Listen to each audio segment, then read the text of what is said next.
कराची के इलाके buffer zone sector 15A3 में रिहायशी इमारत झुक गई। 3 मंजिला इमारत को खाली करवा लिया गया। सिंध बिल्डिंग कंट्रोल अथॉरिटी ने इमारत का जायजा लिया। इमारत गिराने का काम आज शुरू किया जाएगा।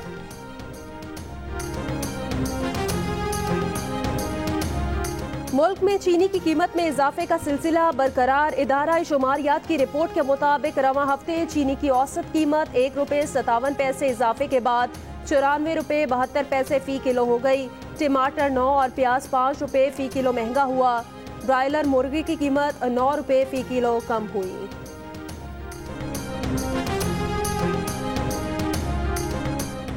कराची में बिजली की ऐलानी और गैर ऐलानी लोड शेडिंग ने गर्मी के मारे शहरियों को बेहाल कर दिया। मुख्तलिफ इलाकों में लोड शेडिंग का दौरानिया 12 घंटे और मुस्तस्ना इलाकों में 3 से 6 घंटे तक पहुंच गया। के इलेक्ट्रिक का दावा है कि गैस प्रेशर में कमी से मुश्किलात हुई। हैदराबाद में गैस की लोड शेडिंग और कम प्रेशर के बायस शहरियों को मुश्किलात का सामना। लकड़ी, कोयले और गैस सिलेंडर इस्तेमाल करने पर मजबूर।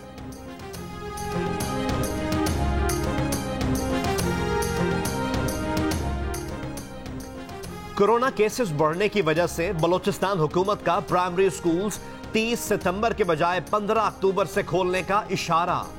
तर्जुमान बलूचिस्तान हुकूमत लियाकत शाहवानी ने कहा कि NCOC के इजलास में स्कूल 15 रोज ताखीर से खोलने की सिफारिश करेंगे। सिंध में तमाम स्कूल्स को हिफाजती इंतजामात पर मुकम्मल अमल दरामद की हिदायत। खिलाफ वर्जी पर कार्रवाई की जाएगी।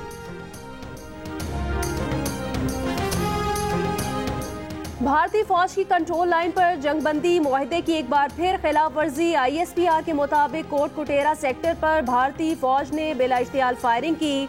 पाक फौज की मौसर जवाबी कार्रवाई में भारतीय फौजी चेक पोस्टों को निशाना बनाया गया। भारतीय फौज से फायरिंग के तबादले में पाक फौज के नायक दिलफराज शहीद हो गए।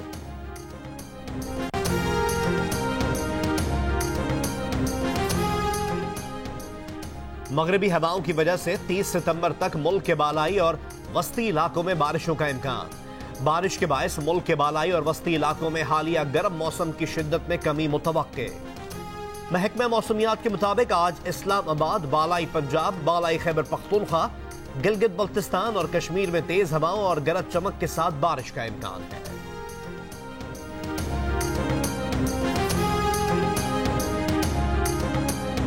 मुस्लिम लीग नून और जमीयत उलमा इस्लाम फे ने स्पीकर कौमी असम्बली की जानिब से गिलगित बल्तिस्तान इलेक्शन से मुतालिक तजावीज़ के लिए पार्लिमानी रहनुमाओं के इजलास का बॉयकॉट कर दिया। शिरकत न करने का ऐलान। Chairman people's party Bilawal Bhutto Zardari का कहना है कौमी असम्बली के स्पीकर और विफाकी वज़रा का गिलगित बल्तिस्तान में इंतखाबात से कोई लेना देना नहीं। गिलगित बल्तिस्तान के इंतखाबात में विफाकी हुकूमत की मुदाखलत की मजम्मत करते हैं।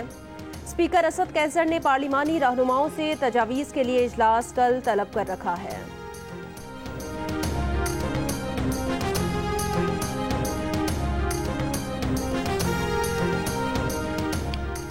इलेक्शन में मुदाखलत खत्म करने के एजेंडे की तकमील तक नए इलेक्शन नहीं होने चाहिए। शहबाज शरीफ की अखबार नवीसों से गुफ्तगू। कहा वक्त आया तो मुस्लिम लीग नून और पीपल्स पार्टी असम्बलियों से इस्तीफे देने में देर नहीं करेंगी। 100% यकीन है कि इमरान खान उन्हें गिरफ्तार कराना चाहते हैं। नवाज शरीफ की तकरीर में महाजाराई की कोई बात नहीं। वो फौज से बतौर इदारा 25 साल से राब्ते में है। मुल्क मुशावरत और मुफाहिमत से ही आगे चल सकता है। मुफाहिमत उनका नजरिया जरूर है लेकिन उससे कभी कोई फायदा नहीं उठाया।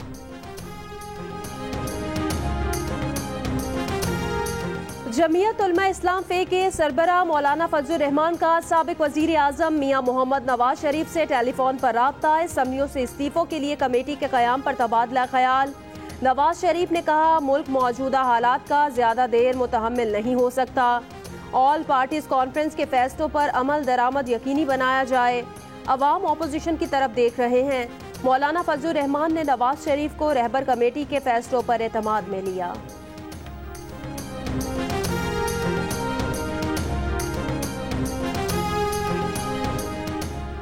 शेख रशीद ने नवाज शरीफ से 2 रोज में 10 सवालात के जवाब मांग लिए। कहा नवाज शरीफ बताएं उसामा बिन लादेन से कितनी मुलाकातें की और बतौर चंदा कितनी रकम ली। भारत को अजमल कस्साब का पता किसने दिया। नवाज शरीफ बैरून मुल्क जाकर दुश्मन मुल्क के सरबराह मोदी को फोन क्यों करते थे? एजेंडा क्या था? 2013 के इलेक्शन के लिए सैफुर रहमान ने कतर से कितनी रकम भेजी? मरियम नवाज की नैब पेशी पर पथराव की मंसूबाबंदी लंदन में कितने दिन में हुई? वोट की बात करते हैं, कोर्ट की बात क्यों नहीं करते? कौमी इशूज पर मुलाकातें करते हैं, जाती एजेंडे पर बात करते हैं। मुस्लिम लीग नून पंजाब के सदर राना सनाउल्लाह ने शेख रशीद के 10 सवालात के जवाब में शेख रशीद से भी 10 सवाल पूछ लिए। शेख रशीद पर आइन, कानून और जमहूरियत का गद्दार होने का इल्जाम लगा दिया। पूछा कि मुंतखब वजीर आजम के खिलाफ साजिश करने और अंपायर की उंगली का इंतजार करने वाला कौन था? फॉरेन फंडिंग और बेनामी अकाउंट्स के जरिए किसने और कहां से फंडिंग की? परवेज रशीद ने कहा मुनासिब होगा गैर एलानिया तर्जुमान की बेकाबू जबान को ताले लगाए जाएं या इन ममनू मौज़ूआत पर खुले मुबाहिसे को बर्दाश्त करने की सकत पैदा की जाए। नून लीग के रहनुमा तलाल चौधरी पर फैसलाबाद में मुबैना हमला। तलाल चौधरी के भाई ने कहा कि तलाल पर केनाल रोड पर 4 अफराद ने हमला किया। तलाल चौधरी के बाजू की हड्डी टूट गई और वो लाहौर के अस्पताल में जेरे इलाज हैं। वजीर आजम के मुआविन खुसूसी शहबाज गिल ने कहा कि तलाल चौधरी की जानिब से खातून MNA को हिरासा करने का वाकया अफसोसनाक है।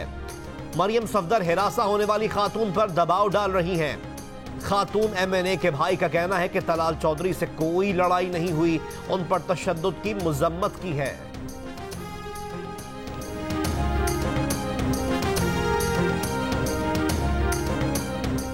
मुस्लिम लीग नून के रहनुमा राना सनाउल्लाह ने कहा तलाल चौधरी पर तशद्दुद के वाक़े की तहकीकात पार्टी सतह पर कराई जा रही हैं। कमेटी बना दी गई है। कहा तंजीम साजी पर तल कलामी हो सकती है लेकिन तशद्दुद तक जाना नाकाबिले कबूल है। कहा शहबाज गिल मामले को गलत समत में ले जाना चाहते हैं। मरियम नवाज पर इल्जाम गलत है, ये मामला शायद उनके इल्म में भी ना हो।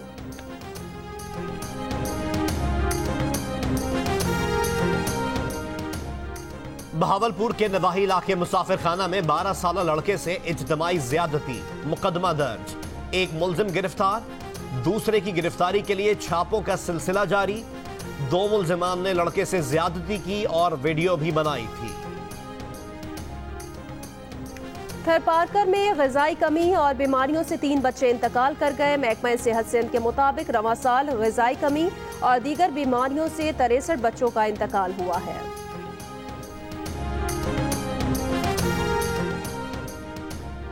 लोअर दीर में सड़कों की खराब सूरत हाल के बायस मकामी आबादी शदीद परेशानी का शिकार। तीमरगरा के इलाके खोनगी में एक सड़क पर 1977 के बाद तामीराती काम ही नहीं हुआ। रोजनामा जंग और जियो न्यूज के कोर्ट रिपोर्टर रियाज शाकिर को मियानी साहब लाहौर के कब्रिस्तान में सपुर्दे खाक कर दिया गया। रियाज शाकिर गुज़श्ता रोज इंतकाल कर गए थे। मरहूम फेफड़ों के आर्जे में मुब्तला थे।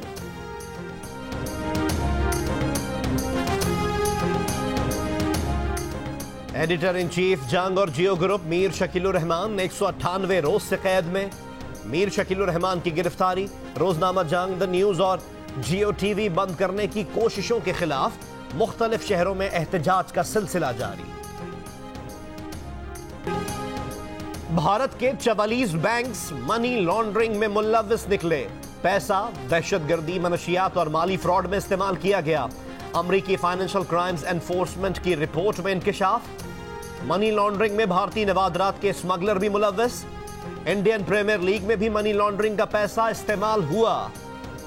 2011 से 17 तक 6 साल के दौरान भारतीय बैंक्स ने 5.3 अरब डॉलर्स की मनी लॉन्ड्रिंग की। भारतीय बैंक्स की बैरून मुल्क ब्रांचेस को मनी लॉन्ड्रिंग के लिए इस्तेमाल किया गया।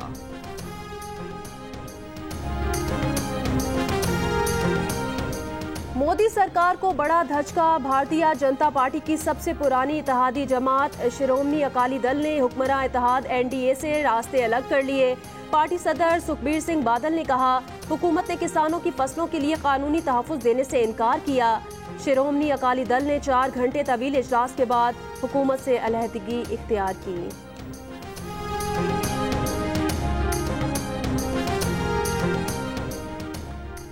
लबनान के नामजद वजीर आजम मुस्तफ़ा अदीब ने नई काबीना की तश्कील से माजरत कर ली। उन्हें 31 अगस्त को नामजद किया गया था। गैर मुल्की मीडिया के मुताबिक हिजबुल्लाह और उसकी इत्तेहादी जमातों के दबाव के बायस मुस्तफ़ा अदीब ने वजारत उज़्मा छोड़ने का ऐलान किया। पाकिस्तान सुपर लीग की तमाम 6 फ्रेंचाइजीज ने कहा, खुलूस नियत से पाकिस्तान क्रिकेट में सरमायाकारी की। जब से लीग शुरू हुई फ्रेंचाइजीज नुकसान में हैं और पीसीबी मुनाफे में है। मौजूदा फाइनेंशियल मॉडल पर शदीद तहफ़्फ़ुज़ात हैं। पीसीबी ने तहफ़्फ़ुज़ात दूर करने के लिए संजीदगी का मुजाहरा नहीं किया, जिसके बाद अदालत का दरवाज़ा खटखटाया। और नामवर गुलकार मुनीर हुसैन की 25वीं बरसी, उनके गाए गीत आज भी मकबूल।